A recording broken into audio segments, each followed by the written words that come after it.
जितक्या जागा शिंदे गटाला तितक्याच जागा आम्हाला अशी भूमिका अजित पवारांनी घेतलेली आहे। राष्ट्रवादी काँग्रेसच्या वरिष्ठ सूत्रांकडून ही माहिती येते आहे। समान जागा वाटप करण्याची अजित पवार गटाची मागणी आहे। आणखी माहिती घेऊ आपले प्रतिनिधी निलेश बुधावले आता आपल्या सोबत आहे। निलेश,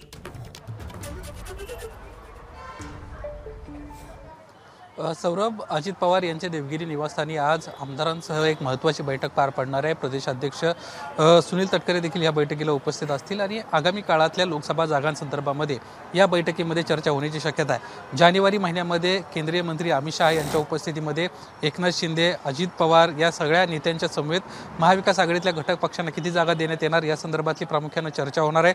लवकरच या संदर्भातली बैठकीची तारीख देखील जाहीर करण्यात येईल।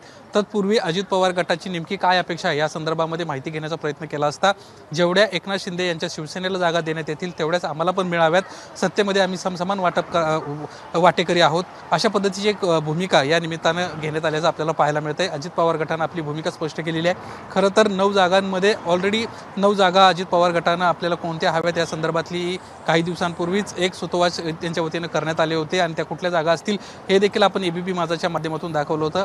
आता मात्र नवीन एक माहिती समोर येताना पाहायला मिळते।